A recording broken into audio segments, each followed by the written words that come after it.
El 54% de la fuerza laboral en nuestro país permanece en la informalidad, de acuerdo a lo que dicen organizaciones no gubernamentales. Y es que de este 54% de la fuerza laboral en nuestro país, pues permanece en la informalidad, y es el grueso, hay que decirlo, es el grueso de las personas que de alguna manera sostienen también parte de la economía en nuestro país.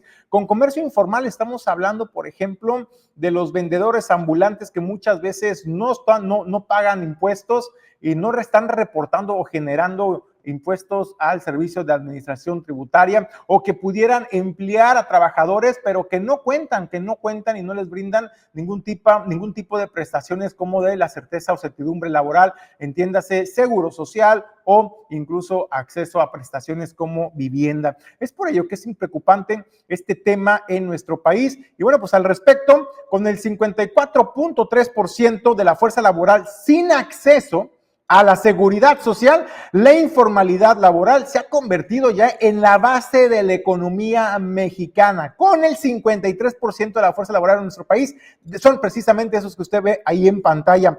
Esta situación, desde luego, pues no se va a resolver pronto y continuará profundizándose las desigualdades entre las personas que tienen un empleo formal y las que no, de acuerdo al nuevo informe de Laberinto de la Informalidad, mitos, trampas y realidades, que elaboró recientemente organizaciones en México, ¿Cómo vamos? Y Oxfam México. Bueno, pues el reporte, entre otras cosas, detalla que la informalidad laboral es una situación en la que una persona trabajadora no cuenta con seguridad social o protección legal e institucional correspondiente al tiempo trabajado. Es decir, si te despiden, no tienes derecho a finiquito, no tienes derecho a liquidación, no tienes derecho a vivienda, no tienes derecho a seguridad social, no tienes derecho a nada y estás literalmente viviendo al día a día.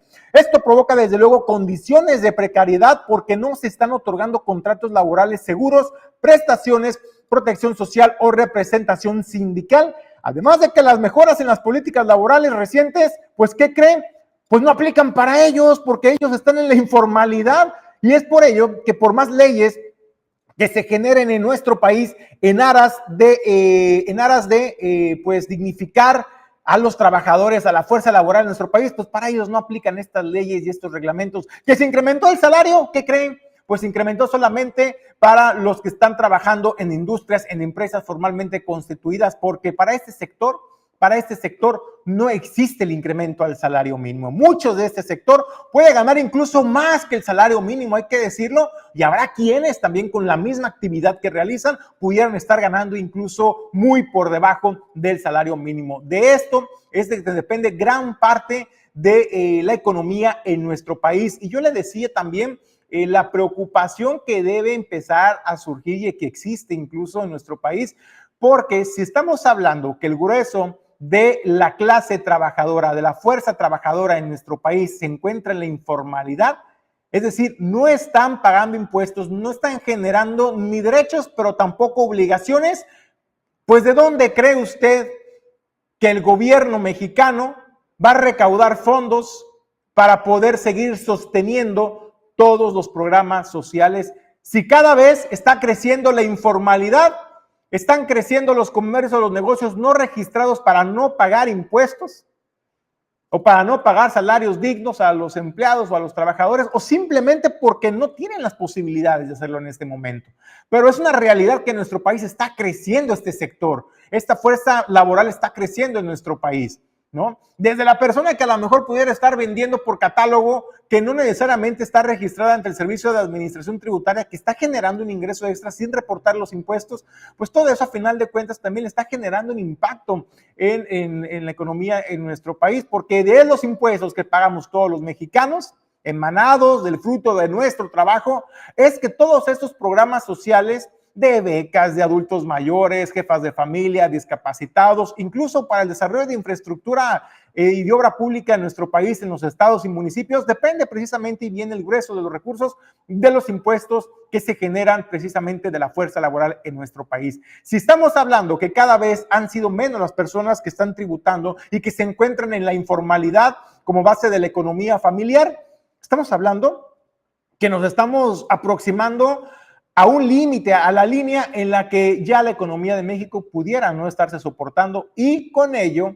pues está en riesgo la permanencia de todos estos programas sociales. Si no hay más recursos de dónde sacar para mantener los programas sociales e incrementarlos año con año, ¿de dónde cree que van a sacar más recursos las autoridades en nuestro país, en México? Bueno, pues aunque las autoridades en el discurso, porque lo hemos dicho, lo hemos visto en innumerables ocasiones, que muchas veces lo que se dice en el discurso contrasta con lo que hacen de pronto en el Congreso de la Unión o en las iniciativas que manda el propio Ejecutivo Federal, ¿no? Se ha dicho que no va a haber incremento de impuestos, se ha dicho que no va a haber nuevos impuestos en el discurso, en la Constitución no está esto, ¿no? Y para tener garantías, pues tendría que estar en la Constitución que no se pudieran dar estos incrementos a los impuestos o ajustes, como le puedan llamar, o la creación de nuevos impuestos federales, estatales o incluso municipales. Y todo se daría en aras de seguir manteniendo y sosteniendo todos estos programas sociales y para seguir generando beneficios en el desarrollo de nuestro país. Bueno, pues de acuerdo con el financiamiento de la seguridad social, para que tengan una idea de los datos que le estoy dando, México se ha debilitado en los últimos 30 años este rubro. Sin recursos suficientes,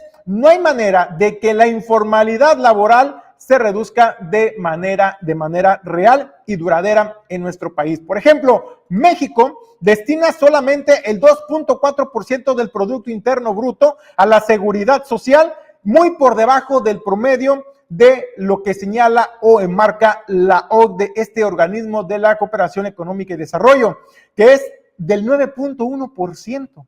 México destina apenas el 2.4%, muy inferior a lo que marca o indica los indicadores de la OCDE. Y de países con sistemas de seguridad social reconocidos, por ejemplo, por mencionar algunos, ya que de pronto en nuestro país nos gusta mucho compararnos con países de Europa, con países del primer mundo, ¿no? Ya desarrollados socialmente, económicamente hablando y de infraestructura. Bueno, pues para que lo tenga en contexto, Países Bajos y Austria tienen una inyección directa del 12.5%, es decir, superior a lo que enmarcaría pues las normas de la OCDE para México.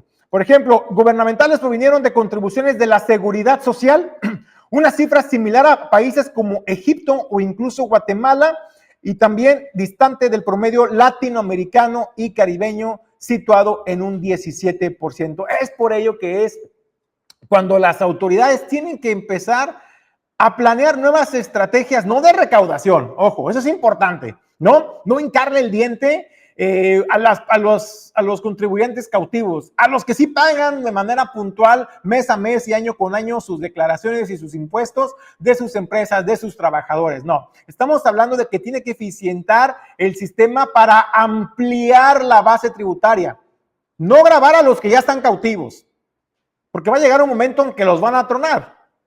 Entonces es importante diversificar, buscar la manera en cómo ser atractivos para las pequeñas y medianas empresas, por ejemplo, o los emprendedores, motivarlos a que se registren ante el Servicio de Administración Tributaria. Eso significa tributar, pero así como tienen también obligaciones, también tendrán sus derechos salvaguardados, particularmente los trabajadores de estos sectores. Es así como México se enfrenta y está en la línea de atender este tema antes de que se rebase y que lleguemos al día cero en que pues la economía en México no pueda ser sostenida porque el grueso de la clase trabajadora, de la clase productiva de nuestro país se encuentra trabajando en la informalidad. La tendencia en este momento en nuestro país es precisamente migrar a la informalidad. Bueno, pues para que el dinero les ajuste, ¿no? No quieren pagar impuestos porque pues con esos impuestos que están pagando al gobierno, pues bien les puede ajustar a la mejor, ¿no? Para hacer mejoras en su casa, comprar algunos enseres que les hacen falta para mejorar su calidad de vida. Por ello no hacen el registro ante el Servicio de Administración Tributaria. Dicen, oye, pues estoy pagando 8,000 pesos mensuales de impuestos más la anual, no me ajusta, no me sale, ¿no? Entonces, ¿para qué me registro? No tengo beneficios. Pero eso se ha convertido también en una bola de nieve que ha ido creciendo y es por ello que la apuesta del gobierno mexicano tiene que ser ampliar la base tributaria. ¿Cómo hacer atractivo el que la gente se registre y que empiecen a tributar para generar riqueza en nuestro país de manera de manera legal. Hasta aquí el tema editorial. Déjenos sus comentarios. A lo mejor tú trabajas en la economía informal, a lo mejor tú tienes tu propio negocio en casa, por ejemplo, vendes algún producto, no estás necesariamente registrado ante el Servicio de Administración Tributaria, lo cual pudiera ser tu deseo, ¿no? Algún día constituirte legalmente, ¿no? Ante las autoridades. Sin embargo, las condiciones económicas actuales, pues no te lo pueden permitir. Es válido. Déjanos tus comentarios qué piensas acerca de este tema y con gusto le vamos a dar lectura.